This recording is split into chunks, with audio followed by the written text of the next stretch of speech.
ఆ, చూడండి, మన ఛానల్లో ఈ చిన్న చిన్నవి కూడా పెడదామని పెడుతున్నాను. ఈ 3 కుక్క పిల్లలు తల్లికి పుట్టినాయి. పుట్టిన వారం రోజులకి వీటి తల్లి ఒక ట్రాక్టర్ కింద పడి చనిపోయింది నైట్ టైము.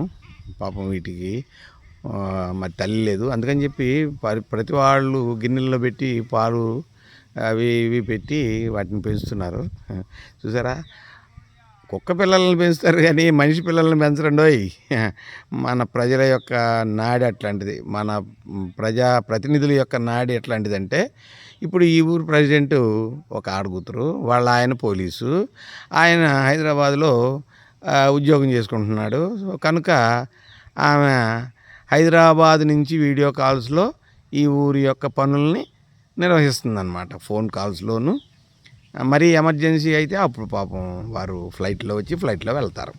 పోలీసు అంటే బోల్డని సంపాదిస్తారు కదండి, వాళ్ళకి ఫ్లైట్లు అంటే పెద్ద లెక్కలోదేం కాదు. 5-6 బిల్డింగ్లు, వాళ్ళ కథలు వేరే ఉంటాయిలేండి. మాకు తెలుసు, చాలామంది పోలీసులను మేము చూసాము.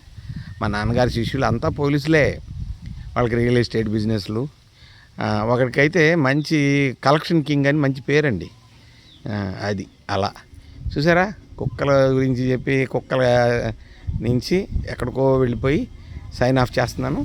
సరే, ఇట్లాంటి వీడియోలు కొన్నిటిని మీరు బాగా చూసి షేర్ చేయండి, ప్రజల్లోకి వెళ్తాయి, ప్రజలు తెలుసుకుంటారు. పొద్దున్న టీవీలో చూశాను, ఎవడో పిల్లోడు అక్కడ మురుక్కాలలో పడిపోతున్నారంట, ట్రాక్టర్ రోడ్డు పడిందంట, వాడు కూడా సైకిల్ మించి పడిపోతే ఎవరో చూసి వెంటనే లేపారంట. లేదంటే చనిపోయేవాడిని నేను, ఇది ఏం చేయాలి అని వాళ్ళ నాన్న అడిగితే, కమిషనర్ చేతిలో ఉంటుంది నాయన, నువ్వు కమిషనర్ దగ్గరికి పో అంటే వాడు ఒక అర్జీ రాసుకొని మరీ పోయి ఆ మురుక్కాల మీద వంతెన కట్టడానికి, బాగు చేసే పనులు చేయించడానికి ఒక లెటర్ తీసుకెళ్తే ఆ కమిషనర్ అప్రిషియేట్ చేసి దాన్ని ఒక విజువల్ చేసి ఏదో ఛానల్లో చూశానండి, చాలా చక్కగా ఇచ్చారు.